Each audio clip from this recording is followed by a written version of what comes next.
Sa mismong araw ng kanyang kaarawan, isang 6 na taong gulang ang itinulak sa kamatayan.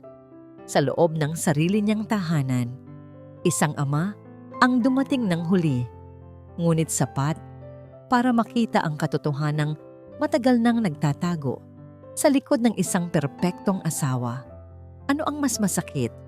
Ang pagtataksil ng isang ina-inahan o ang katotohanang ang katahimikan ng isang bata ay bunga ng matagal na pananakit? Hanggang saan ang kayang isakripisyo ng isang bilyonaryo, kapangyarihan, pangalan, buong imperyo para mailigtas ang sariling anak? Ito ang kwento ng isang ama na kailangang bumagsak mula sa trono bago niya matutunang maging tunay na bayani. Huwag kayong aalis dahil ang katotohanan sa dulo ng kwentong ito dudurog sa puso ninyo. Ang hangin sa loob ng boardroom ng Alcacid Prime Holdings ay malamig at hindi gumagalaw, tulad ng mga mukha ng mga taong nakaupo sa paligid ng mahabang lamesa na gawa sa mahogany. Sa dulo nito, nakaupo si Banyuhay Bayani Alcacid. Ang kanyang presensya ay parang isang anino na bumabalot sa buong silid, mabigat, makapangyarihan, at hindi matitinag. Ang kanyang mga mata, na kasing talas ng isang agila, ay nakatutok sa mga numero na ipinapakita sa malaking screen. Hindi katanggap-tanggap ang 3% pagbaba na ito. Sabi niya, ang kanyang boses ay kalmado, ngunit may bigat na nagpatigil sa paghinga ng lahat. Gusto kong malaman kung sino ang dapat managot. Walang nangahas na sumagot. Ito ang mundo ni Banyuhay, isang mundo ng mga numero, ng tubo, at ng walang katapusang pag-akyat sa tuktok. Sa gitna ng nakakabinging katahimikan, isang mahinang panginginig ang naramdaman niya mula sa kanyang bulsa, ang kanyang telepono. Binaliwala niya ito. Walang sino man ang nangangahas na istorbohin siya sa gitna ng isang pulong ng junta. Ngunit muling nanginig ito. At muli, may halong inis na kinuha niya ang telepono sa ilalim ng mesa, handa nang patayin ito. Ngunit natigilan siya nang makita ang pangalan sa screen, Yaya Dalisay. Kumunot ang kanyang noo. Bakit tumatawag si Yaya? Alam niyang nasa gitna siya ng pinakamahalagang pulong ng buwan. Alam niyang hindi siya dapat iniistorbo. Isang malamig na kaba ang biglang gumapang sa kanyang dibdib. Isang pakiramdam na hindi niya karaniwang nararamdaman. "Excuse me," sabi niya. Biglang tumayo. Ang lahat ng mga mata ay napunta sa kanya, puno ng pagtataka. Hindi pa siya kailanman umalis sa isang pulong nang hindi pa ito tapos. Hindi niya pinansin ang kanilang mga tingin. Naglakad siya palabas ng silid at sinagot ang tawag. "Yaya, anong problema?" Isang mahinang hikbilang ang kanyang narinig. "Sir, si Huni po. Si Huni." Ang mundo ni Banyuhay ay biglang gumuho. Hindi na niya matandaan kung paano siya nakaalis sa gusali. Ang tanging alam niya ay nagmamaneho na siya pauwi. Ang kanyang mga kamay ay mahigpit na nakakapit sa manibela. Ang kanyang puso ay dumadagundong sa kanyang dibdib. Ang mga ilaw ng syudad ay lumabo sa kanyang paningin, napalitan ng mga pira-pirasong alaala ng kanyang anak. Ang nangiti ni Huni noong nakaraang Pasko, ang malambot niyang buhok, ang paraan ng pagkapit ng maliliit niyang kamay sa daliri niya, mga alaalang matagal na niyang ibinaon sa ilalim ng mga ulat, sa pananalapi at mga kasunduan sa negosyo. Ngayon, ang mga ito ay bumabalik upang sampalin siya ng katotohanan, ang katotohanang mas madalas niyang kasama ang kanyang mga executive kaysa sa sarili niyang anak. Ika-6 na kaarawan ni Huni ngayon. Dapat ay naroon siya. Nang marating niya ang malaking gate ng Hacienda del Sol, ang kanilang marangyang tahanan, bumusina siya ng walang tigil. Ang mga gwardiya na nagulat sa kanyang biglaang pagdating ay nagmamadaling binuksan ito. Ipinasok niya ang kotse sa driveway at tumakbo palabas bago pa man ito tuluyang huminto. Isang nakakabinging sigaw ang sumalubong sa kanya. Isang sigaw na nagmula sa kanyang asawa, si Silakbo. Tulong! Tulong! Ang anak ko! Tumakbo si Banyuhay patungo sa likod bahay kung saan naroroon ang malaking swimming pool. At doon, nakita niya ang isang tanawin na habang buhay na susunok sa kanyang isipan. Si Silakbo ay nakatayo sa tabi ng pool, hysterically na sumisigaw. Ang kanyang magandang mukha ay nababalot ng kunwaring pagkasindak. Ngunit hindi sa kanya nakatuon ang mga mata ni Banyuhay. Nakatuon ito sa isang maliit na bagay na lumulutang sa gitna ng asul na tubig. Isang kulay rosas na bestida. Ang bestidang suot ni Huni para sa kanyang kaarawan. Walang pag-aalinlangan. Tumalon si Banyuhay sa tubig. Suot pa ang kanyang mamahaling suit na nagkakahalaga ng daan-daang libo. Ang lamig ng tubig ay isang sampal sa kanyang mukha. Ngunit wala itong panama sa yelong bumalot sa kanyang puso. Inabot niya ang kanyang anak. Pinuhat niya ito mula sa tubig. Ang maliit na katawan ni Huni ay malambot at walang buhay sa kanyang mga braso. Malamig, masyadong malamig. Inihihiga niya ito sa tabi ng pool at sinimulan ng CPR. Isang kasanayang natutunan niya. Maraming taon na ang nakalipas, ngunit ipinagdasal na hindi niya kailanman gagamitin. Huminga ka, anak. Please, huminga ka para kay Papa. Paulit-ulit niyang bulong. Ang kanyang mga luha ay humahalo sa tubig ng pool sa mukha ng bata. 1, 2, 3. Tulak. 1, 2, 3. Tulak. Sa gitna ng kaguluhan, napatingin siya kay Silakbo. Nakatayo lang ito roon, nakatingin sa kanila. Ang mga sigaw nito ay tumigil na. At sa isang saglit, sa ilalim ng maliwanag na sikat ng araw, nakita ni Banyuhay ang mga mata ng kanyang asawa. Walang takot, walang pag-aalala, walang anumang emosyon. Isang blankong espasyo lamang, isang nakakakilabot na kawalan. Tila ba nanonood lamang ito ng isang pelikula? Sa sandaling iyon, isang sirena ng ambulansya ang bumasag sa katahimikan, papalapit ng papalapit. Isang tunog na nagbabadya ng katapusan ng kanilang pekeng perpektong buhay. Sa ospital, ang bawat segundo ay parang isang walang hanggang paghihintay. Nakaupo si Banyuhay sa isang malamig na upuan sa labas ng emergency room. Ang kanyang basang damit ay nanlalamig sa kanyang balat. Maya-maya, lumabas ang isang doktor. Ang kanyang mukha ay seryoso. Mr. Akasid, sabi ng doktor sa isang mahinang boses, nagawa naming patibukin muli ang puso ng inyong anak. Buhay siya. Isang alon ng ginhawa ang bumalot kay Banyuhay, ngunit agad itong napalitan ng takot nang magpatuloy ang doktor. Ngunit matagal siyang nawalan ng hininga sa ilalim ng tubig. Nagkaroon ng kakulangan sa oxygen ng kanyang utak. Ngayon, nasa critical siyang kondisyon at sa totoo lang, hindi pa natin masisiguro kung ano ang magiging pangmatagalang epekto nito. Ang mga salita ay tumama kay Banyuhay na parang mga suntok. Napayuko siya, ipinatong ang kanyang mga siko sa kanyang mga tuhod.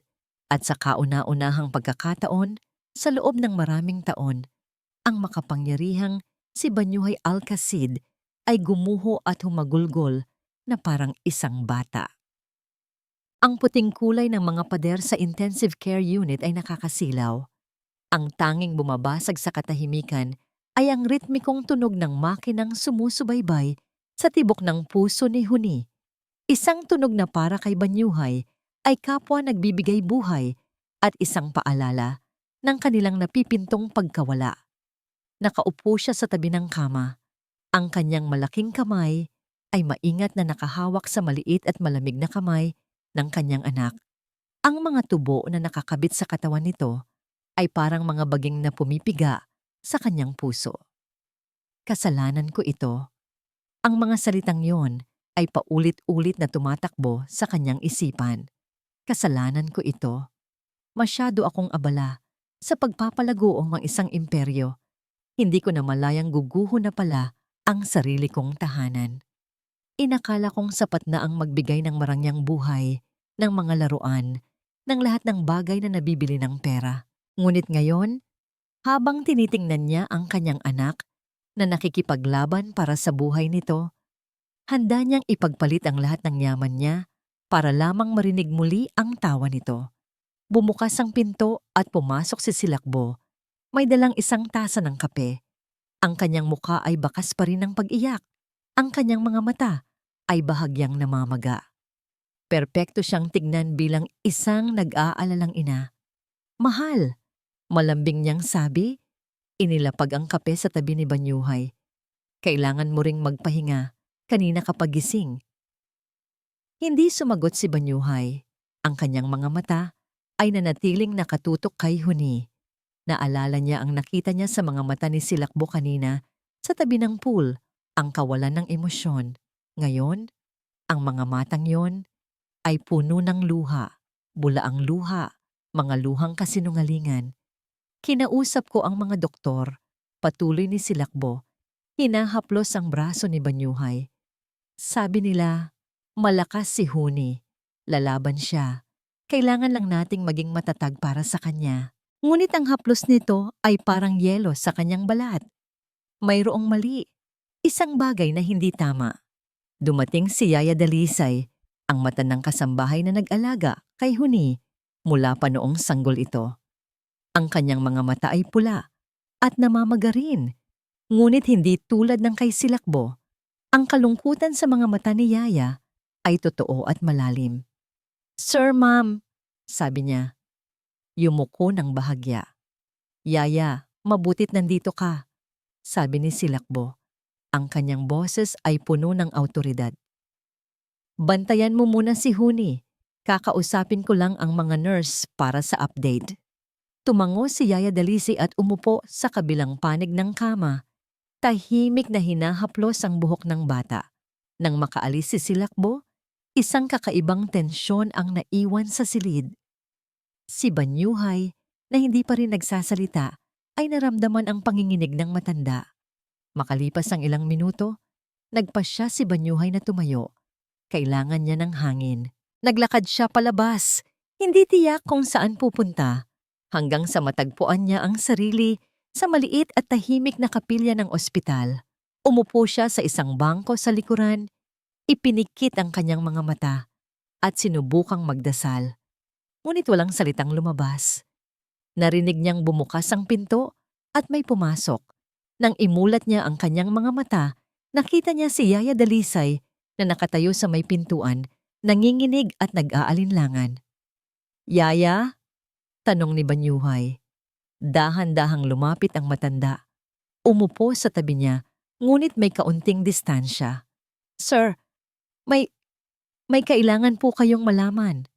Ang boses nito ay halos isang bulong, puno ng takot. Ano yon, Yaya?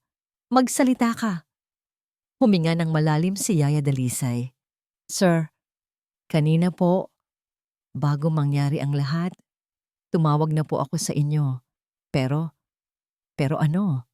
Giit ni Banyuhay, ang kanyang kaba ay lalong tumitindi. Pinigilan niya po ako, sir, sabi ni Yaya. Ang mga luha ay nagsimulang mamuo sa kanyang mga mata. Nakita po ni Ma'am Silakbo na tinatawagan ko kayo. Inagaw niya po ang telepono ko. Sabi niya, aksidente lang daw ang lahat at huwag na kayong isturbohin. Parang isang suntok sa sikmura ang narinig ni Banyuhay. Ano pa, Yaya? Sabihin mo sa akin ang lahat. At bago po mahulog si Huni sa pool, nanginginig na sabi ng matanda. Nakita ko po ang tingin ni Ma'am sa kanya. Hindi po tingin ng isang ina. Malamig po, sir. Napakalamig. Parang galit na galit siya. Tumayo si Banyuhay. Ang kanyang mga kamao ay nakakuyom. Ang mga salita ni Yaya ay nagkumpirma sa kanyang mga hinala. Ang pag-arte ni Silakbo, ang mga pekeng luha, ang nawawalang emosyon sa kanyang mga mata, lahat ay nag-uugnay-ugnay na ngayon. Bigla, isang ala-ala ang pumasok sa kanyang isipan.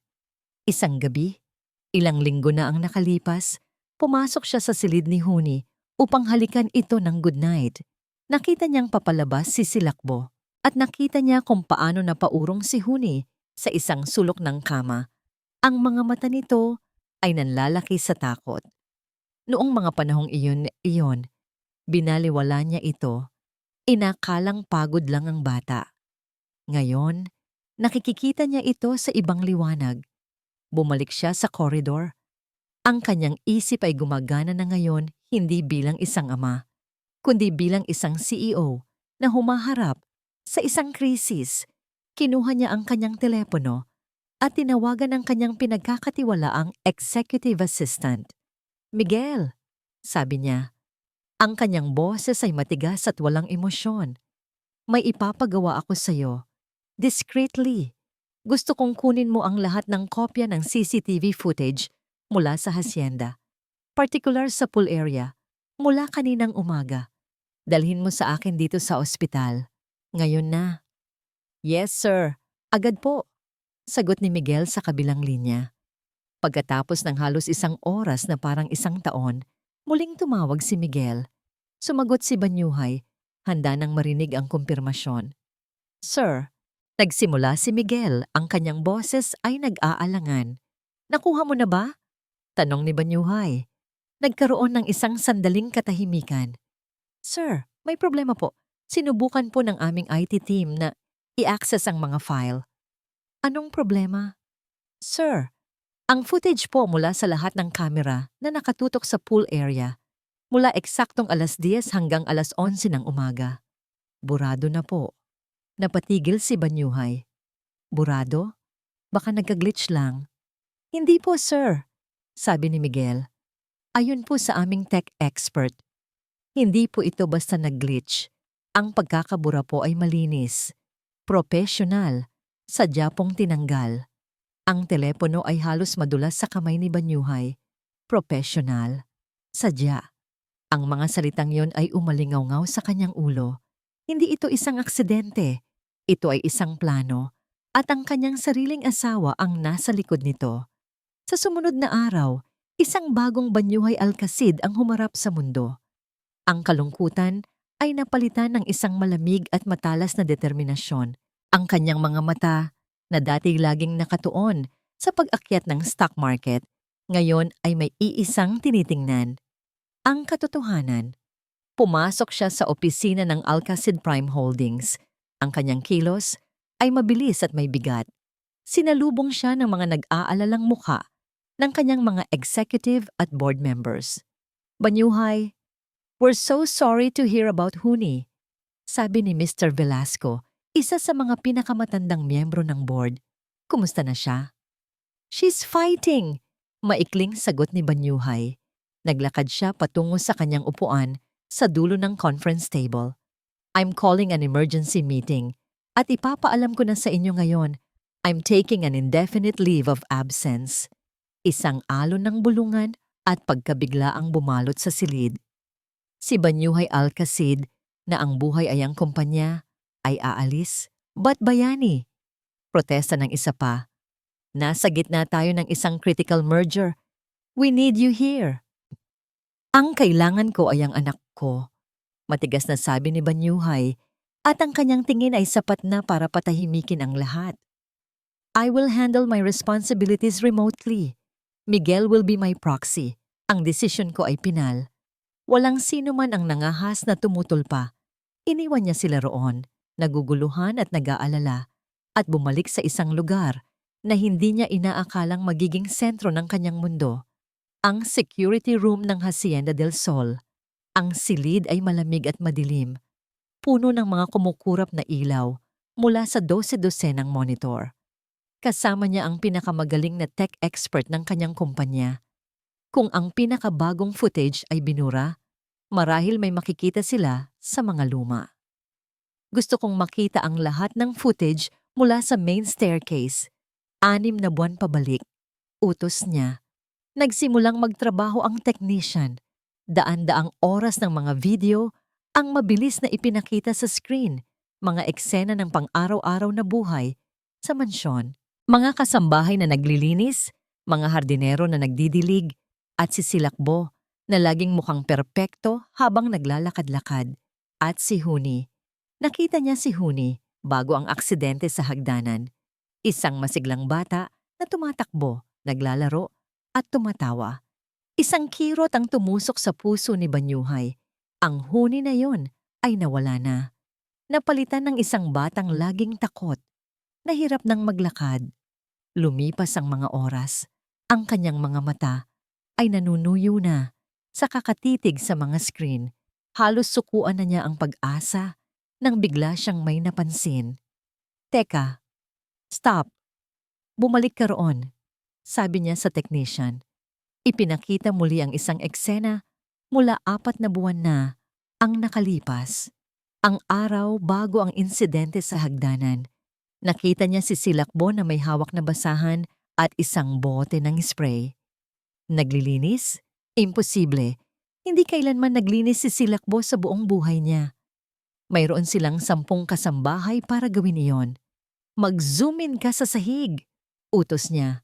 Pinalaki ng technician ang imahe. Ang sahig na gawa sa marmol ay sobrang kintab, ngunit sa isang partikular na lugar, malapit sa tuktok ng hagdanan, mayroong isang bahagyang mamasa-masang bahid na halos hindi makita.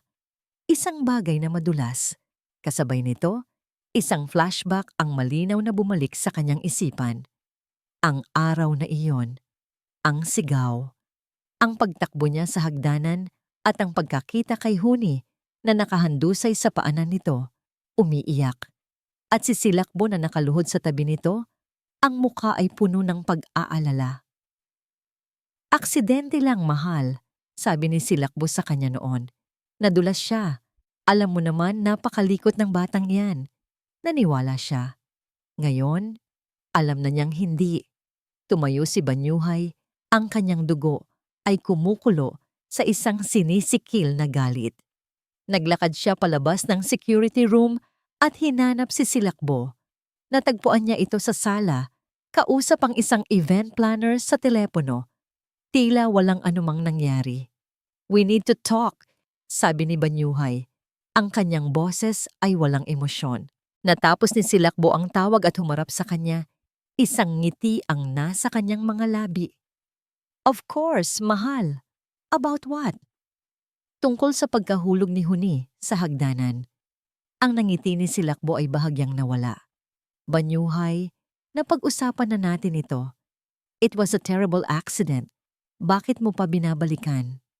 Dahil ngayon lang ako nagkaroon ng oras para pag-isipan ito ng mabuti. Sabi niya, dahan-dahang lumalapit. Nakita ko ang CCTV footage. Ang araw bago yon, naglilinis ka. Isang panandali ang pagkataranta ang sumilay sa mga mata ni Silakbo, ngunit mabilis niya itong itinago. Tumawa siya, isang tawang pilit. Naglinis? Ako?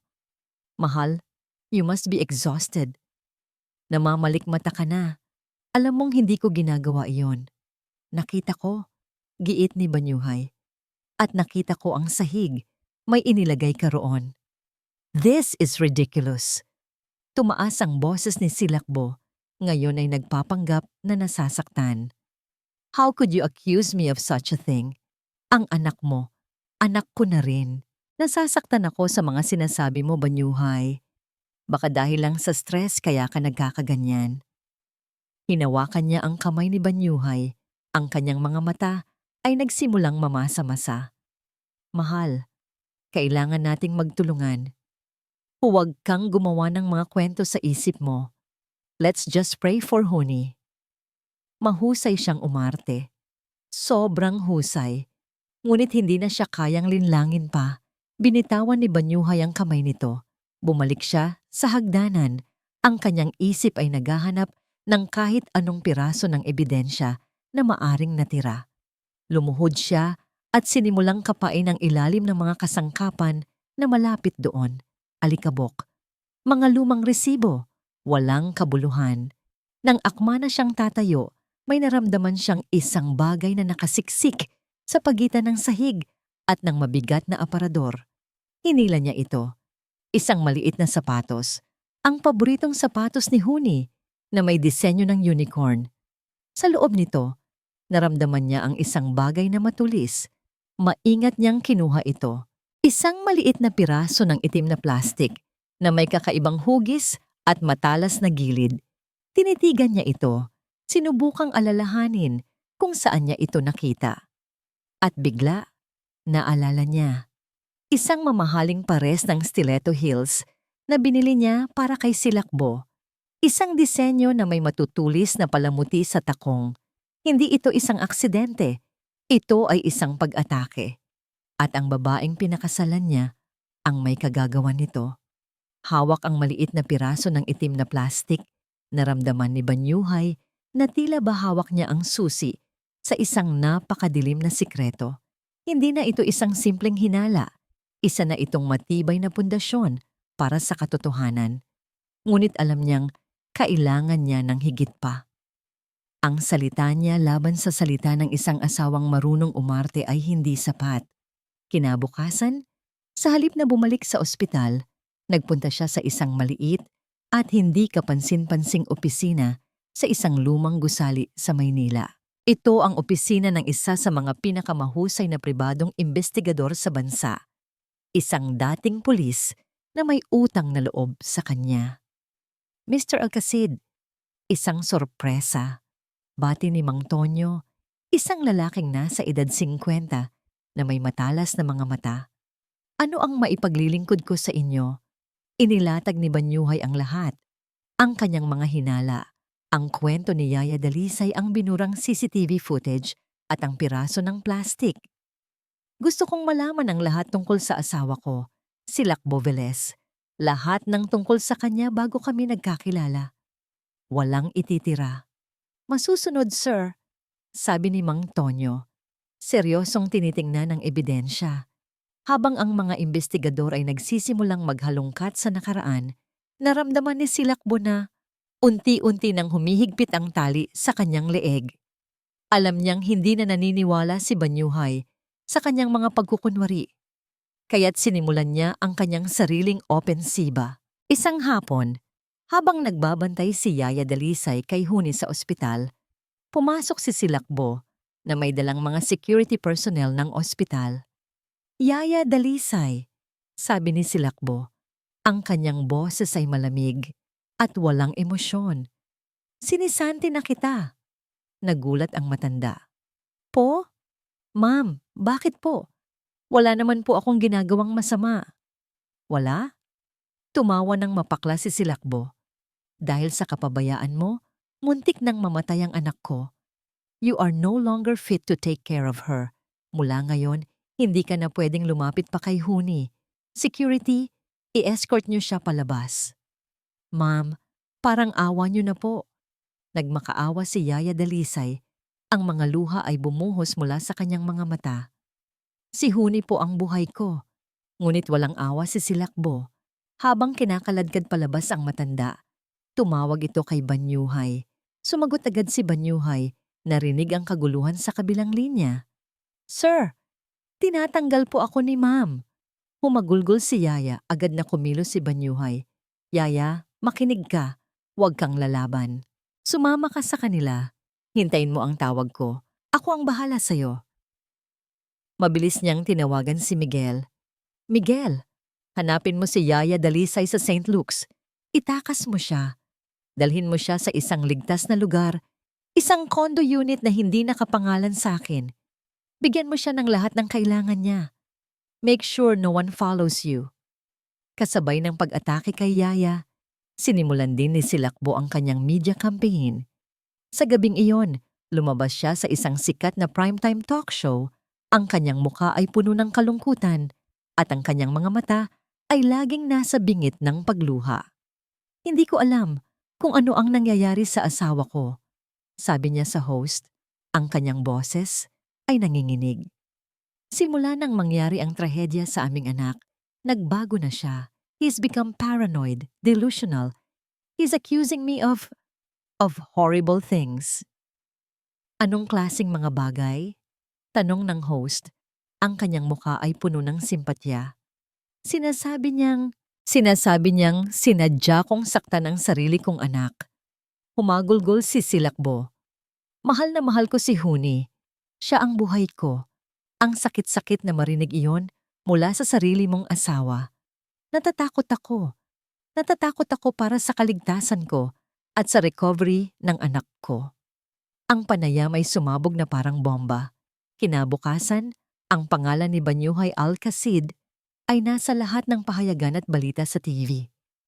Ang dating hinahangaang bilyonaryo ay biglang naging isang kontrabida, isang asawang wala sa katinuan at posibleng mapanganib. Sa opisina, naramdaman niya ang epekto nito. Bumagsak ang stock ng Alcacid Prime Holdings. Ang mga board members na dati takot sa kanya ay nagsimula ng magtanong at magkwestiyon sa kanyang kakayahan. Banyuhay, this is a PR nightmare. Sabi ni Mr. Velasco sa isang conference call. You need to release a statement. You need to fix this. Ang tanging kailangan kong ayusin ay ang pamilya ko. Sagot ni Banyuhay bago ibaba ang tawag. Wala siyang pakialam sa kumpanya. Wala siyang pakialam sa pera. Ang tanging nagpapatibay sa kanya ay ang pag-asa na gumaling si Huni at ang determinasyong panagutin ng may sala. Sa gitna ng kaguluhan, isang tawag ang natanggap niya mula kay Mang Tonyo. Sir, may nakuha na kami. Agad siyang nagpunta sa opisina ng investigador. Inilatag ni Mang Tonyo ang isang folder sa mesa. Sir, ang babaeng kilala niyo bilang si Silakbo Velez ay hindi totoong Velez. Ang tunay niyang apelyido ay Sandoval. Sandoval. Pamilyar ang pangalang iyon. Ang kanyang ama, si Don Ignacio Sandoval, ay dating may-ari ng Sandoval Mining Corporation. Patuloy ni Mang Tonyo, isang kumpanyang direktang katunggali ng Alcacid Mining noong panahon ng inyong ama. Biglang naalala ni Banyuhay ang mga kwento ng kanyang ama tungkol sa isang matinding labanan sa negosyo. 20 taon na ang nakalipas. Isang laban na nagpabagsak sa Sandoval Mining at nagpayaman sa mga Alcacid. Ayon sa mga record, nalugi at nagpakamatay si Don Ignacio. Sabi ni Mang Tonyo, iniwan niya ang kanyang asawa at isang anak na babae na puno ng utang at galit. Tinitigan ni Banyuhay ang litrato sa folder. Isang batang babae na may mga matang puno ng apoy. Isang batang babae na kamukhang-kamukha ni Silakbo. Hindi ito tungkol sa pera. Hindi lang ito basta kasakiman. Ito ay paghihiganti. Kasabay ng pagkatuklas na yon, isang mensahe ang pumasok sa kanyang telepono. Galing ito sa kanyang personal na forensic expert na pinadalhan niya ng piraso ng plastik. Ang mensahe ay maikli, ngunit malinaw. Positive match. Ang fragment ay nagmula sa takong ng isang limited edition serpentine stiletto na inilabas 3 taon na ang nakalipas. Base sa serial number, ang pares na ito ay binili gamit ang credit card na nakapangalan kay Mrs. Silakbo Alcacid. Mayroon akong kopya ng resibo. Hawak na niya ang patalim. Ang daan pabalik sa Hacienda del Sol ay tila isang mahabang tunel kung saan ang mga alaala ay nagliliyab na parang mga multo. Bawat ngiti ni Silakbo, bawat haplos, bawat halik, lahat ngayon ay may bahid ng lason. Ang babaeng inakala niyang mahal siya ay isang ahas na matagal nang naghihintay ng tamang pagkakataon para tumuklaw. Ang paghihiganti, isang motibong hindi niya kailanman inisip. Inakala niya'y pera lang ang habol nito, ngunit ang katotohanan ay mas malalim at mas madugo. Nais nitong wasakin hindi lang ang kanyang kayamanan, kundi ang kanyang kaluluwa. Sa pamamagitan ng pagkuha sa kaisa-isang bagay na tunay na mahalaga sa kanya, pumasok siya sa malaking pinto ng mansyon. Tahimik ang paligid. Ang katahimikan ay parang isang mabigat na kumot na bumabalot sa kasinungalingan ng kanilang tahanan. Natagpuan niya si Silakbo sa grand living room, nakaupo sa isang silyon, nagbabasa ng isang magasin na tila ba walang anumang problema sa mundo. Kailangan nating mag-usap, Cassandra Sandoval, sabi ni Banyuhay. Ang paggamit niya sa tunay nitong pangalan ay kasing epektibo ng isang sampal. Dahan-dahang ibinaba ni Silakbo ang magasin. Ang pagkukunwaring kalmado ay naroon pa rin, ngunit sa kauna-unahang pagkakataon, nakita ni Banyuhay ang kislap ng takot sa mga mata nito. "Hindi ko alam ang sinasabi mo," sagot nito, ngunit ang kanyang boses ay bahagyang nanginig. "Talaga?" Naglakad si Banyuhay papalapit. Inilapag ang isang folder sa mesang salamin sa pagitan nila. Sa ibabaw nito ay ang lumang litrato ni Silakbo bilang isang bata kasama ang kanyang mga magulang. "Ang iyong ama, si Don Ignacio Sandoval. Naaalala mo ba siya? Ang lalaking winasak ng aking ama." Ang maskara ni Silakbo ay nagsimulang magkabitak-bitak. Ang kanyang mga labi ay nanuyo. Lahat ng ito, sabi ni Banyuhay, ikinumpas ang kanyang kamay sa paligid ng marangyang silid. "Ang kasal natin, ang paglapit mo sa akin, lahat ito ay isang plano, isang mahabang laro ng paghihiganti." Sa wakas, nawala ang lahat ng pagkukunwari. Isang malamig at mapait na ngiti ang sumilay sa mga labi ni Silakbo. Isang nangiting hindi pa nakikita ni Banyuhay kailanman, puno ng galit, sakit, at tagumpay. "Matagal kong hinintay ang araw na ito," sabi niya. Ang kanyang boses ay hindi na malambing, kundi matalas na parang bubog. "Ang araw na makikita ko sa iyong mga mata ang parehong sakit na nakita ko sa mga mata ng aking ina noong araw na yon. Ang araw na mawawala sa iyo ang lahat." Tumayo siya, puno ng kumpiyansa ngayon na nabunyag na ang lahat. "Ang tatay mo, ninakaw niya ang lahat sa amin. Ang aming karangalan, ang aming yaman, ang buhay ng aking ama. Ipinangako ko sa sarili ko habang pinapanood kong umiyak ang aking ina sa harap ng kabaong niya na babawiin ko ang lahat at sisirain ko ang pinakamamahal niyang nilikha, ang kanyang perpektong anak at tagapagmana." Isang nakakakilabot na pag-amin. Ang bawat salita ay isang patalim na tumatarok sa puso ni Banyuhay. Ang lalim ng galit nito ay halos hindi niya maintindihan. "Kaya sinaktan mo si Huni," sabi ni Banyuhay. Hindi isang tanong, kundi isang pahayag. Ang kanyang boses ay puno ng hinagpis at pagkamuhi. "Isang inosenteng bata. Ano ang kasalanan niya sa'yo?" Tumawa si Silakbo, isang tawang walang kagalakan. "Si Huni, siya ang perpektong sandata. Siya ang iyong kahinaan, ang kaisa-isang bagay na hindi mo kayang kontrolin. Nais kong maramdaman mo ang pakiramdam na unti-unting binabawi sa'yo ang pinakamahalaga sa lahat, tulad ng ginawa ninyo sa amin." "Hayop ka!" bulong ni Banyuhay. Ang kanyang mga kamay ay nanginginig sa galit.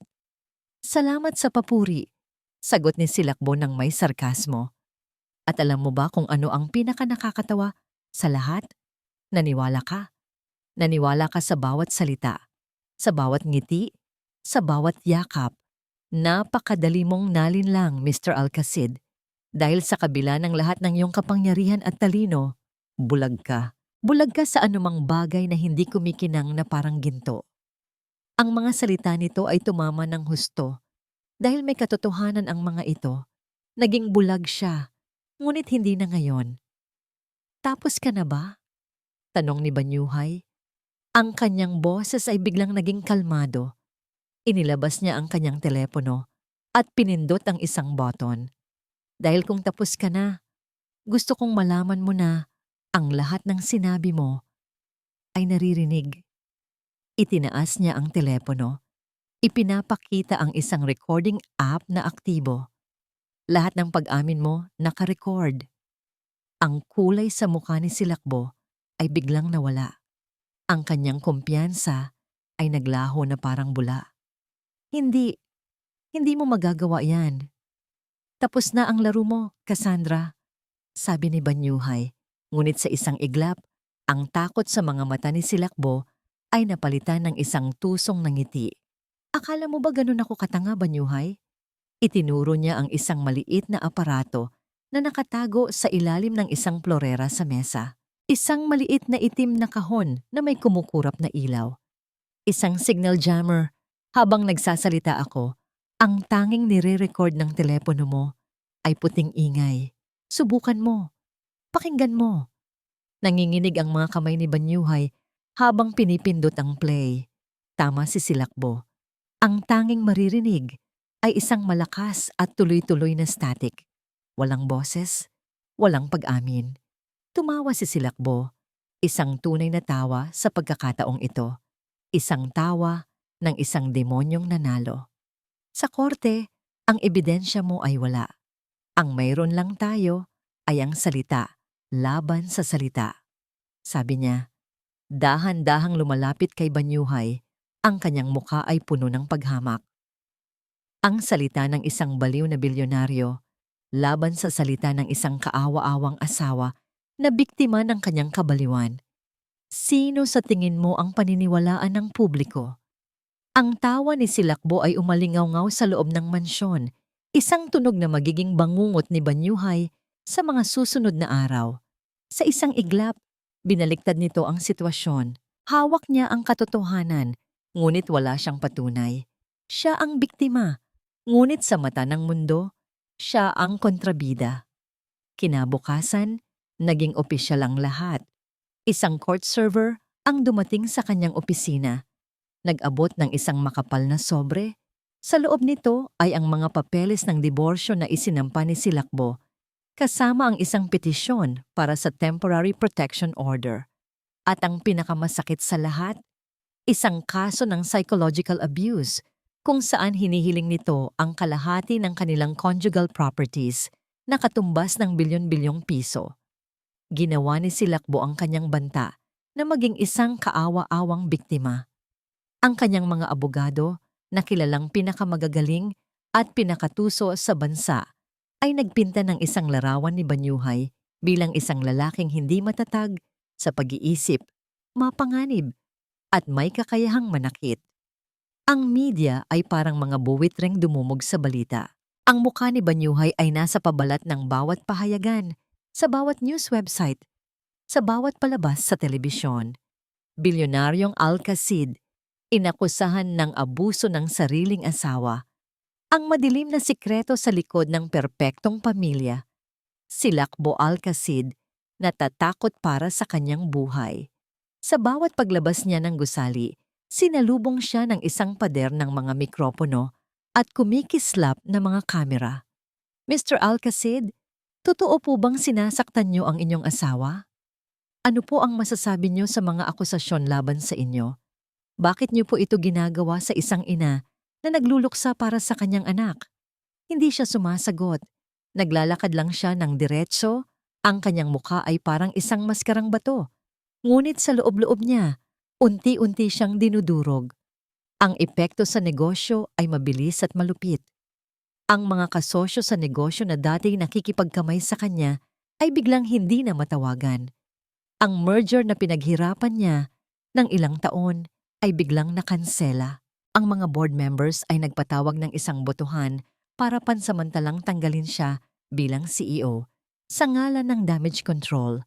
Sa isang iglap, ang imperyong binuo niya at ng kanyang ama ay nasa bingit ng pagguho. Ngunit wala sa mga yon ang kasing sakit ng pagbisita niya sa ospital. Sa pagdating niya, hinarang siya ng mga gwardiya sa entrance ng ICU. "I'm sorry, Mr. Alcacid," sabi ng isang gwardiya, hindi makatingin sa kanyang mga mata. "May utos po mula sa korte. Hindi na po kayo pinapayagang lumapit kay Miss Honey Alcacid." "Ano?" Napatanga si Banyuhay. "Anak ko siya. Kailangan niya ako." Ayon po sa petisyon ni Mrs. Alcacid, ang inyo pong presensya ay nakakasama at nagdudulot ng stress sa recovery ng bata. Bawal po kayong lumapit sa layong 100 metro. Isang restraining order, ang pinakamasakit na sandatang ginamit ni Silakbo laban sa kanya. Tinanggalan siya nito ng karapatang makita ang sarili niyang anak. Napaluhod si Banyuhay sa sahig ng ospital, sa harap ng lahat ng mga taong nagmamasid. Ang makapangyarihang si Banyuhay Alcacid, na kayang magpatakbo ng isang bansa gamit ang kanyang yaman, ay walang magawa para makapasok sa isang pinto.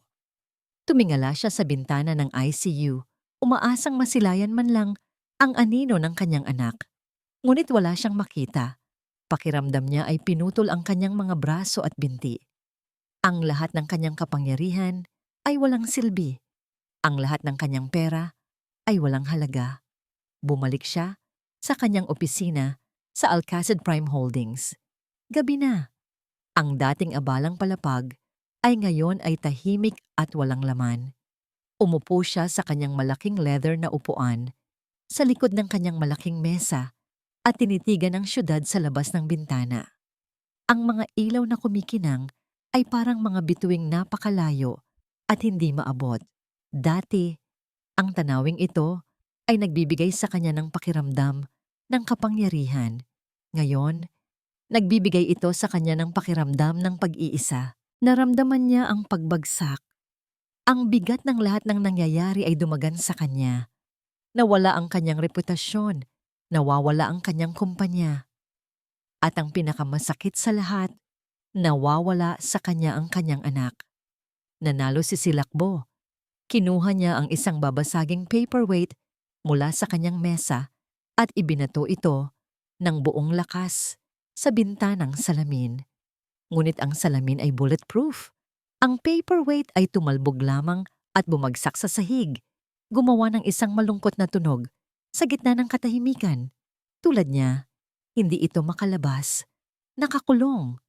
Ipinatong niya ang kanyang ulo sa mesa sa gitna ng mga papel na wala ng halaga.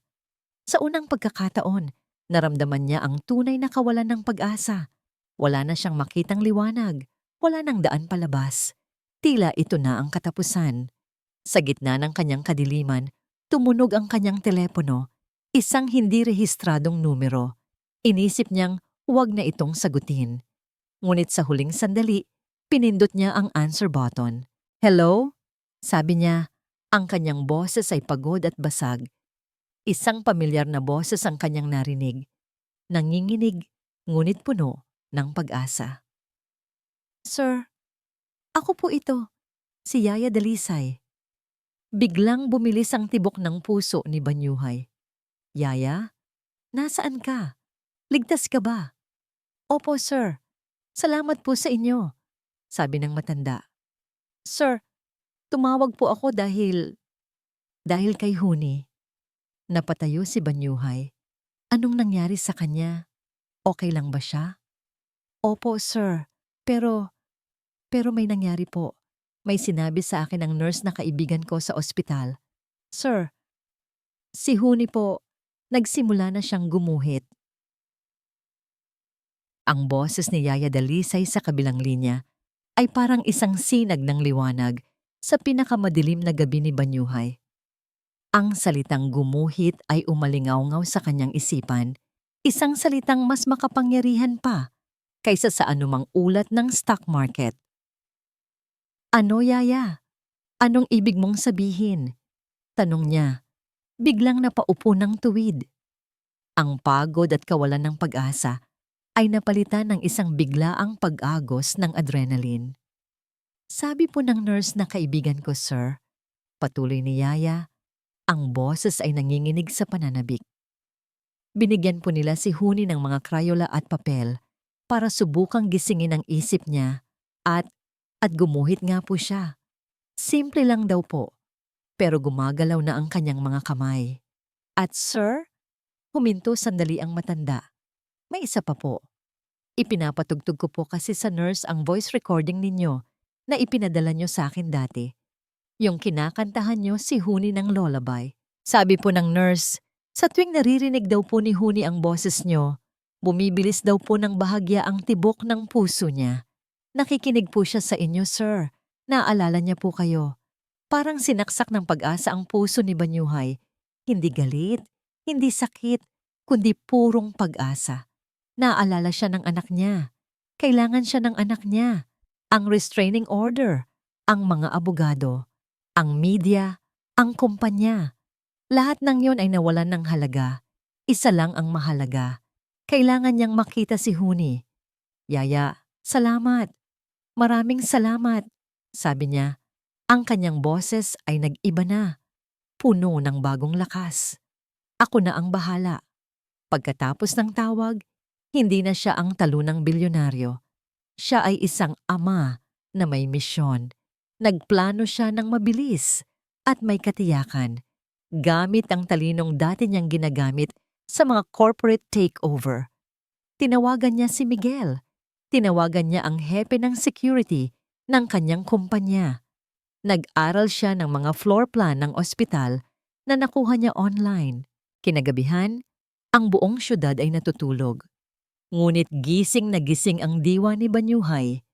Nagsuot siya ng isang simpleng itim na jacket na may hood, iniwan ang kanyang mamahaling kotse, at nagmaneho ng isang ordinaryong sasakyan patungo sa ospital. Ipinark niya ito ilang blok ang layo. Ang pagpasok sa ospital ay parang isang eksena sa pelikula. Ginamit niya ang service entrance sa likuran, isang pinto na sinigurado ng kanyang tauhan na hindi nakalak. Ang bawat hakbang niya sa tahimik na pasilyo ay mabigat at puno ng tensyon. Ang bawat anino ay tila isang gwardiya. Ang bawat tunog ay nagpatindig ng kanyang balahibo. Ang makapangyarihang Banyuhay Alcacid ay naging isang anino, gumagapang sa dilim para sa kanyang anak. Nang marating niya ang sahig ng ICU, nakita niya ang kaibigang nurse ni Yaya Dalisay na nag-aabang sa may dulo ng pasilyo. Tumangulang ito sa kanya at mabilis na pumasok sa isang utility closet, isang senyas na malinis ang daan. Dahan-dahan niyang binuksan ang pinto ng silid ni Huni. Doon, sa ilalim ng malamlam na ilaw ng mga monitor, nakita niya ang kanyang anghel. Mas payat, mas putla, ngunit humihinga. Lumapit siya sa kama. Ang kanyang puso ay dumadagundong. Umupo siya sa upuan, kung saan siya dating nakaupo ng maraming oras, bago siya ipinagbawal. Hinawakan niya ang kamay ng kanyang anak. Mainit-init na ito ngayon. Anak, bulong niya, ang kanyang boses ay basag sa emosyon. Si Papa ito. Patawarin mo ako, Huni. Patawarin mo ako. Kung wala ako sa tabi mo, masyado akong naging abala sa mga bagay na hindi naman pala mahalaga. Hinaplos niya ang buhok nito. Inakala kong ang pagbibigay sa iyo ng lahat ng bagay ay sapat na. Ngayon ko lang naintindihan. Ang kailangan mo lang pala ay ako. Patawarin mo si Papa, anak. Babawi ako sa iyo. Pangako. Lalaban tayo ng sabay. Hindi na kita iiwan ulit. Ang mga luhang kanina pa niya pinipigilan ay malayang dumaloy sa kanyang mga pisngi.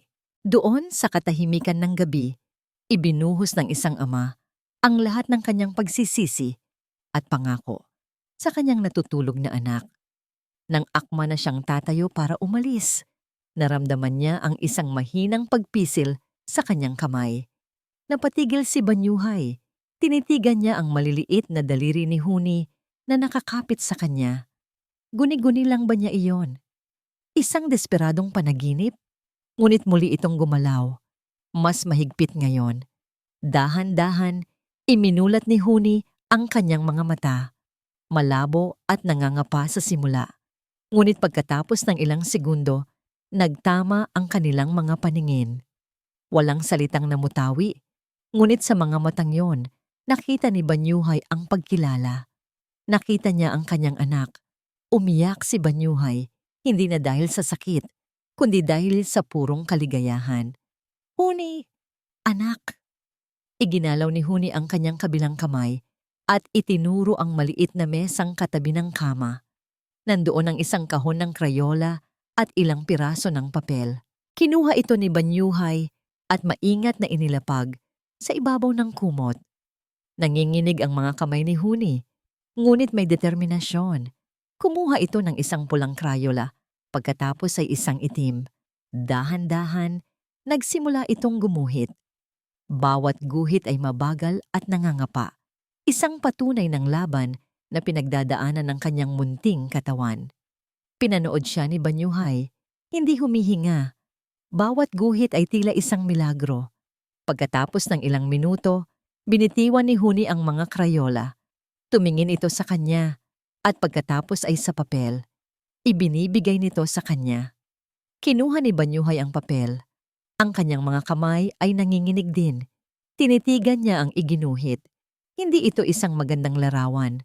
Ang mga guhit ay malabo at parang gawa ng isang mas batang bata. Ngunit ang mensahe nito ay malinaw na parang kristal. Sa itaas ng papel, mayroong isang mahabang parihaba na may mga linya, isang hagdanan. Sa tuktok ng hagdanan, mayroong isang stick figure ng isang babae na may mahabang buhok at isang pares ng matutulis na tatsulok sa paanan, mataas na takong. Ang buong figura ay kinulayan ng itim. Sa tabi ng babae, mayroong isang maliit na stick figure na nahuhulog mula sa hagdanan. Ang mga kamay at paa ay nakaunat sa ere. At sa tabi ng itim na babae, iginuhit ni Huni ang isa pang bagay. Isang mahaba, pakulot na linya na may maliit na dila sa dulo. Isang ahas. Nabitawan ni Banyuhay ang papel.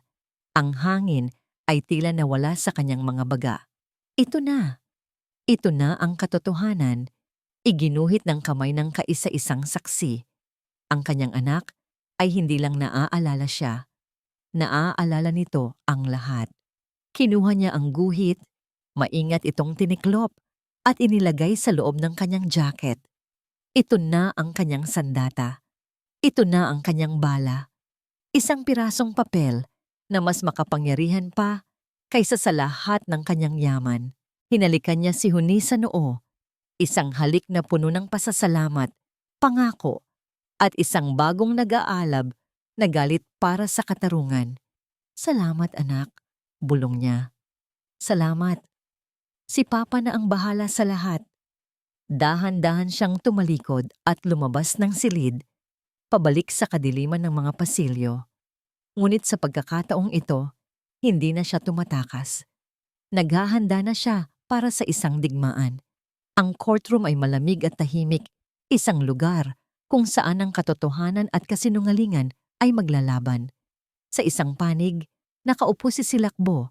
Ang kanyang mukha ay isang perpektong maskara ng isang naaping biktima na papaligiran ng kanyang matitinik na abogado. Sa kabilang panig, nakaupo si Banyuhay, mag-isa sa tabi ng kanyang abogado.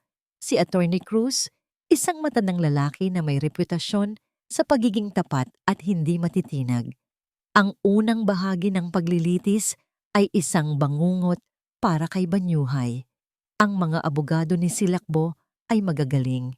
Ipinipinta nila si Banyuhay bilang isang lalaking nawala sa kontrol, isang asawang dominante na naging bayolente dahil sa stress. Ginamit nila ang kanyang pag-alis sa kumpanya at ang kanyang pagiging reclusive bilang patunay ng kanyang unstable na pag-iisip. Isa-isang iprinesenta ang mga pekeng testimonya, mga kasinungalingan na binalot sa magagandang salita. Mrs. Alcacid, tanong ng kanyang abogado sa isang malambing na boses. Can you describe to the court the emotional distress Mr. Alcacid has caused you? Humikbi si Silakbo. Siya. Nagbago siya. Lagi siyang sumisigaw. Sinisisi niya ako sa lahat. Isang gabi, ibinato niya ang isang bagay sa pader. Natakot ako. Hindi lang para sa sarili ko, kundi para sa kaligtasan ni Huni. Bawat salita ay isang kasinungalingan, ngunit sa mata ng hukom at ng mga taong naroon, ito ay kapani-paniwala. Si Banyuhay ay nanatiling tahimik. Ang kanyang mga kamay ay nakakuyom sa ilalim ng mesa. Pinigilan niya ang kanyang galit. Alam na anumang pagsabog ay magpapatunay lamang sa kanilang mga paratang. Tiwala lang, Mr. Alcacid, bulong ni Attorney Cruz. Darating din ang oras natin. Nang turn na ng panig ni Banyuhay, tila walang umuusad. Ipinresenta nila ang ebidensya ng forensic expert tungkol sa piraso ng plastik. Ngunit madali itong pinalabas ng kabilang kampo bilang circumstantial. Your Honor, sabi ng abogado ni Silakbo, ang pagkakaroon ng piraso ng sapatos sa ilalim ng aparador ay hindi nangangahulugan ng kahit ano. Maaring nalaglag ito anumang oras. This proves nothing. Ang testimonya tungkol sa binurang CCTV footage ay ibinasura rin bilang technical glitch. Ang bawat ebidensya na meron sila ay isa-isang winawasak. Ang pag-asa ay tila unti-unting nawawala. Sa huling araw ng paglilitis, sa puntong tila natalo na sila, tumayo si Attorney Cruz. "Your Honor, we would like to call our final witness," sabi niya. Ang kanyang boses ay kalmado ngunit may bigat. "We call to the stand, Yaya Dalisay." Pumasok si Yaya Dalisay, nanginginig ngunit may determinasyon sa kanyang mga mata. Inakay siya papunta sa witness stand. Nanlaki ang mga mata ni Silakbo, hindi inaasahan ang kanyang pagdating. Matapos manumpa, nagsimulang magtanong si Attorney Cruz. "Yaya Dalisay, maaari mo bang isalaysay sa korteng ito ang mga pangyayari noong araw na muntik nang malunod si Huni Alcacid?" Sa isang boses na basag ngunit malinaw, ikinuwento ni Yaya Dalisay ang lahat. Ang pagpigil sa kanya ni Silakbo na tumawag, ang malamig na tingin nito sa bata, at ang pag-alis nito sa kanya sa ospital. "Objection na, Your Honor. Hearsay!" Sigaw ng abogado ni Silakbo. "Sustained," sabi ng hukom. "Stick to what you saw, not what you felt." Ngunit hindi pa tapos si Aterco. "Yaya Dalisay, pagkatapos kang paalisin sa ospital, meron bang anumang sinabi sa'yo si Mrs. Alcacid?" "Opo," sagot ni Yaya. "Sinundan niya po ako sa labas. Binalaan niya po ako." "Anong sinabi niya?" "Sabi niya po, matandang walang silbi kung magkakamali kang magsalita tungkol sa kahit anong nakita mo. Sisiguraduhin kong hindi ka na makakakita ng umaga." Natakot po ako. "Objection! She's lying!" Sigaw ni Silakbo mula sa kanyang upuan. "Order in the court!" sabi ng hukom. "Yaya, mayroon ka bang patunay sa sinabi mong ito?" tanong ni Attorney Cruz. "Wala po akong video," sabi ni Yaya Dalisay, at isang nangiti ng tagumpay ang sumilay sa mukha ni Silakbo. Ngunit nagpatuloy ang matanda. "Pero sa takot ko po, aksidente kong napindot ang record button sa aking lumang cellphone habang kinakausap niya ako." Inilabas ni Yaya Dalisay ang isang maliit at lumang cellphone. Ibinigay ito sa court clerk. Ilang sandali ng katahimikan ang lumipas habang inihahanda ito. At pagkatapos, isang boses ang umalingaw-ngaw sa buong courtroom. Isang boses na malamig, matalas, at puno ng pagbabanta. "Kung magkakamali kang magsalita, sisiguraduhin kong hindi ka na makakakita ng umaga." Ang boses ni Silakbo.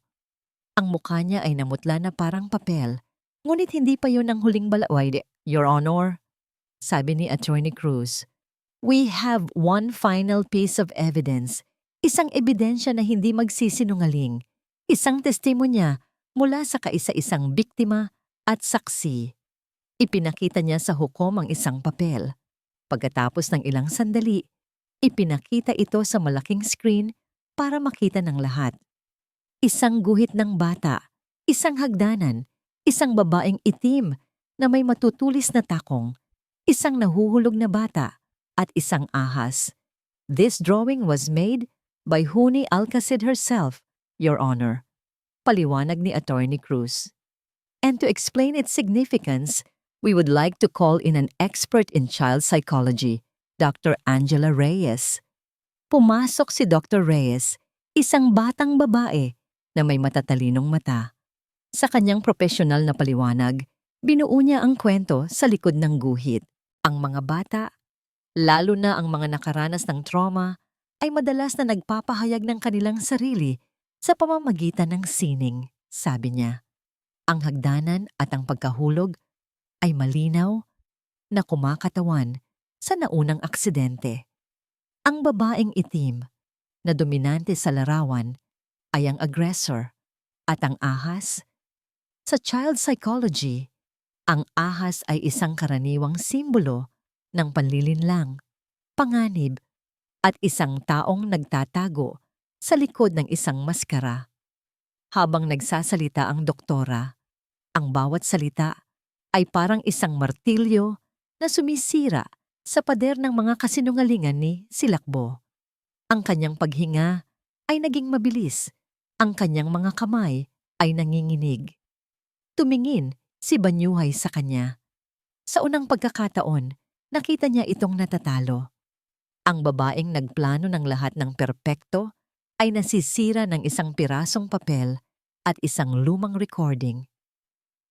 "That's enough!" Sigaw ni Silakbo. Biglang tumayo. "Lahat iyan kasinungalingan. Gawa-gawa lang nila. It's a conspiracy." Ang kanyang pagsabog ng galit sa harap ng hukom at ng lahat ang siyang huling pako sa kanyang kabaong. Ang maskara ng kaawa-awang biktima ay tuluyan ng nahulog. Inilalantad ang galit at desperadong halimaw sa loob. "Order! Order in the court!" Malakas na sabi ng hukom. "Mrs. Alcacid, umupo ka!" Ngunit hindi na siya nakinig. Sa gitna ng kanyang pagkasindak, isa lang ang naisip niya. Ang tumakas. Mabilis siyang tumalikod at sinubukang tumakbo palabas ng courtroom. "Stop her!" Sigaw ng isang tao. Agad siyang hinarang ng mga gwardiya ng korte bago pa man niya marating ang pinto. Siya ay nanlaban, sumisigaw, nagwawala.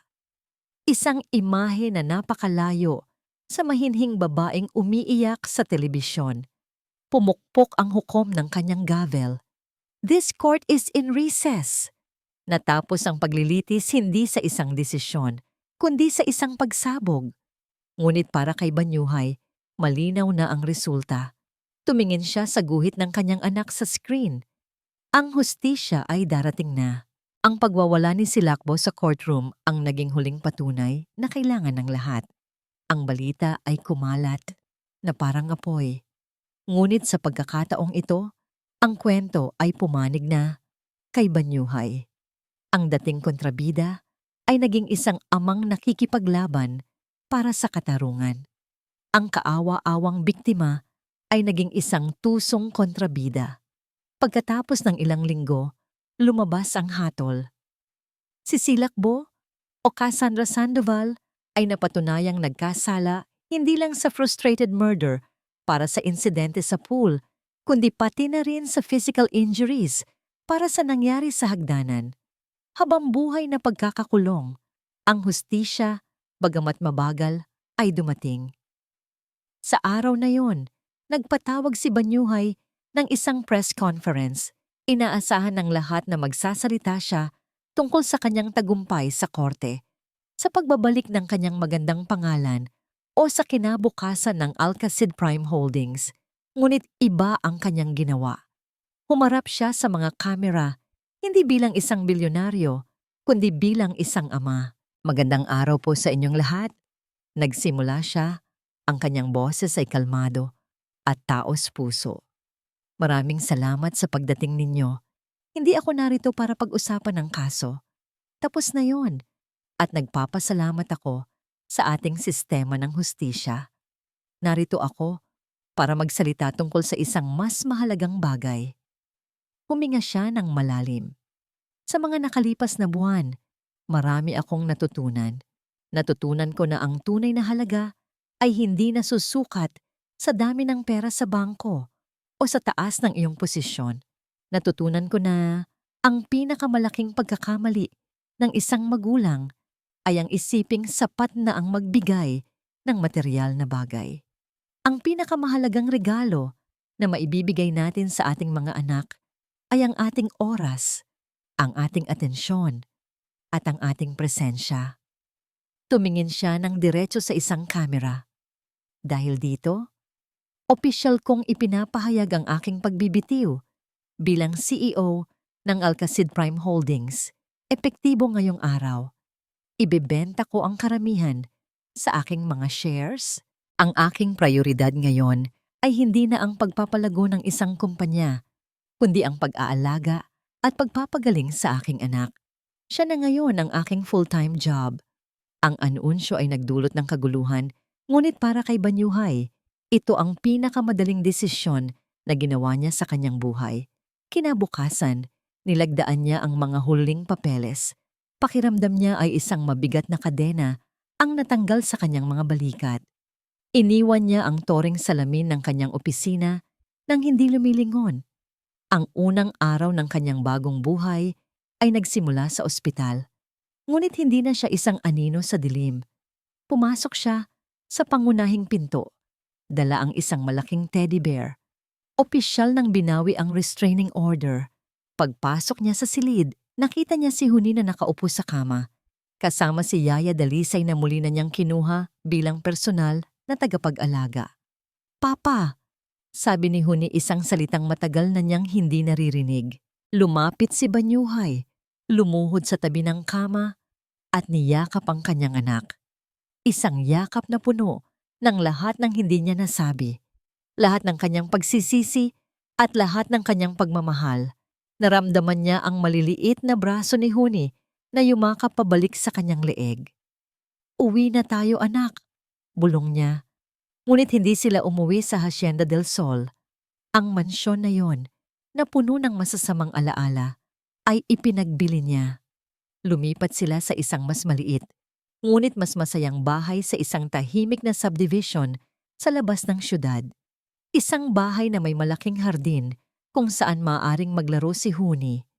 Ang mga sumunod na araw ay puno ng mga simpleng bagay na dati niyang binabaliwala. Siya na mismo ang naghahanda ng almusal ni Huni. Magkasama silang nagbabasa ng mga libro ng pambata sa hapon. Siya ang nagpapatulog dito sa gabi. Kinakantahan ito ng parehong lullaby na nasa voice recording. Isang araw, habang nasa hardin sila, dinalaw sila ng doktor ni Huni. "Mr. Alcacid, may maganda akong balita," sabi ng doktor. Ang physical therapy ni Huni ay nagpapakita ng magandang resulta. Ang kanyang mga buto ay hindi naman permanenteng nasira. Ang kanyang hirap sa paglalakad ay mas resulta ng trauma kaysa sa pisikal na pinsala. Sa patuloy na therapy at sa ligtas at mapagmahal na kapaligiran na ibinibigay ninyo, may malaking posibilidad na makakalakad siyang muli ng normal. Ang balita ay nagdulot ng panibagong luha ng pasasalamat kay Banyuhay. May pag-asa. Laging may pag-asa. Sa gabing iyon, habang pinapanood niya si Huni na natutulog, tinitigan niya ang payapang mukha nito. Wala na ang takot sa mga mata nito. Napalitan na ito ng tiwala. Dito nagsisimula ang tunay na pagbabayad sala.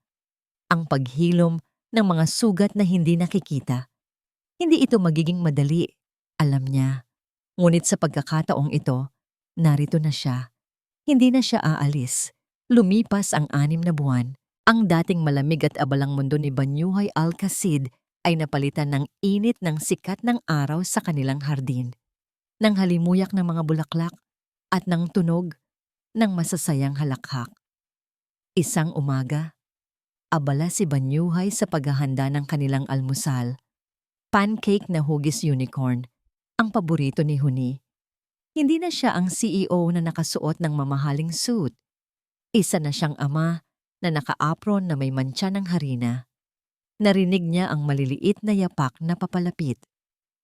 "Papa, amoy masarap," sabi ni Huni, na ngayon ay mas madaldal na. Tumingin si Banyuhay at ngumiti. Nakatayo si Huni sa may pintuan ng kusina. Suot ang kanyang paboritong bestida. Hindi na ito gumagamit ng saklay, bagamat may bahagya pa ring kaba sa bawat hakbang, naglalakad na ito ng mag-isa. Ang bawat araw ay isang paglalakbay. Ang physical therapy ay naging bahagi na ng kanilang routine. Sa una, puno ito ng luha at pagkadismaya. Ngunit sa bawat pagbagsak ni Huni, naroon si Banyuhay para buhatin siya. Hindi lang sa pisikal, kundi pati na rin sa emosyonal. "Kaya mo yan, anak," lagi niyang sinasabi. "Kahit gaano kabagal, basta't pasulong, laging nasa likod mo si Papa." Isang hapon, habang naglalakad sila sa hardin, may nakitang paru-paro si Huni.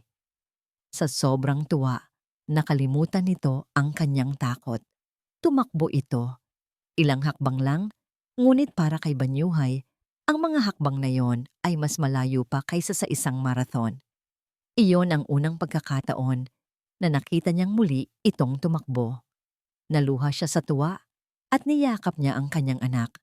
Ngayon, ang kanilang mga araw ay puno ng mga ordinaryong milagro. Nagbabasa sila ng mga kwentong pambata sa ilalim ng isang malaking puno ng mangga. Nagpipinta sila na gamit ang kanilang mga kamay. Naglalaro sila ng taguan kung saan laging nahahanap ni Huni si Banyuhay kahit saan pa ito magtago. Isang gabi, habang nakaupo sila sa veranda at pinapanood ang paglubog ng araw, isinandal ni Huni ang kanyang ulo sa balikat ni Banyuhay. Papa?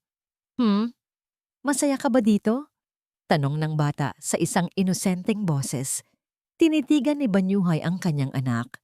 Ang mukha nito ay nagliliwanag sa ginintuang sinag ng dapit hapon. Hinaplos niya ang buhok nito. Anak, sa buong buhay ko, inakala ko na ang kaligayahan ay nasa tuktok ng pinakamatataas na gusali, sa loob ng pinakamalalaking boardroom. Sabi niya, ngayon ko lang nalaman na ang tunay na kaligayahan pala ay nandito lang, sa tabi mo. Habang pinapanood nating lumubog ang araw, niyakap siya ni Huni. Mahal kita, Papa. Ang tatlong salitang yon. Para kay Banyuhay, mas matamis pa yon pakinggan kaysa sa tunog ng bilyon-bilyong pisong pumapasok sa kanyang kumpanya. Iyon ang tunay na yaman. Mas mahal na mahal kita, Huni. Sagot niya, hinigpitan ng yakap. Ikaw ang pinakamahalagang yaman ko. Sa gabing iyon, matapos niyang ihatid si Huni sa kanyang silid, tumayo siya sa tabi ng bintana at tinitigan ang mga bituin. Naalala niya ang dating buhay, isang buhay ng kapangyarihan, ng karangyaan, ng takot at paggalang mula sa lahat. Ngunit isa ring buhay ng kalungkutan at pagkabulag. Kinailangan niyang mawala ang lahat para matagpuan ang kaisa-isang bagay na tunay na mahalaga. Kinailangan niyang bumagsak mula sa kanyang tore para matutunang lumuhod at maging isang ama. Pumasok siya sa silid ng kanyang anak. Natutulog na ito nang mahimbing, yakap-yakap ang teddy bear na ibinigay niya. Umupo siya sa gilid ng kama at pinanood ito. Ang kanyang puso ay puno ng kapayapaan na hindi kayang bilhin ng kahit anong halaga. Dito, sa tahimik na silid na ito, sa tabi ng kanyang natutulog na anak, natagpuan ni Banyuhay Alcacid ang kanyang tunay na imperyo. Isang imperyong hindi gawa sa bakal at salamin, kundi sa tiwala, pagpapatawad, at walang hanggang pagmamahal ng isang ama. At sa imperyong ito, siya ang pinakamasaya at pinakamayamang hari sa buong mundo. At dito po nagtatapos ang ating kwento. Isang paglalakbay na puno ng sakit, paghihiganti, at sa huli ay paghilom at pagtubos. Ang kwentong ito ay nagpapaalala sa atin na ang tunay na kayamanan ay hindi nasusukat sa mga material na bagay na ating naipon, kundi sa mga sandaling inilalaan natin para sa mga taong tunay na mahalaga. Ipinapakita nito na ang pagiging isang magulang ay hindi lamang tungkol sa pagbibigay, kundi tungkol sa pagiging naroroon. At sa huli, ang pag-ibig na walang hinihintay, nakapalit at ang lakas ng loob na magbago ang siyang pinakamabisang lunas sa pinakamalalim na sugat. Maraming salamat po sa inyong walang sawang pagsubaybay sa kwento ni Banyuhay at Huni. Naway napulutan ninyo ito ng aral at inspirasyon. Ang inyong suporta po ang nagbibigay sa amin ng lakas upang magpatuloy sa paglikha ng mga kwentong tatatak sa inyong mga puso. Ano po ang masasabi ninyo sa ating kwento? Aling bahagi po ang pinakagumising sa inyong damdamin? Huwag po kayong mag-atubiling i-comment sa ibaba. Gustong-gusto po naming marinig ang inyong mga saloobin. Hindi dito nagtatapos ang ating paglalakbay. Marami pa pong kwentong kasing ganda at mas puno ng aral dito sa aming channel. Kung nagustuhan nyo ang kwentong ito, i-like, i-share sa pamilya at mga kaibigan at mag-subscribe na rin Para lagi kayong updated sa mga susunod pa naming kwento, i-click nyo ang notification bell para kayo ang unang makarinig kapag may bago kaming upload. Pagpalain po kayo ng Panginoon, kayo at ang inyong buong pamilya. Hanggang sa muli.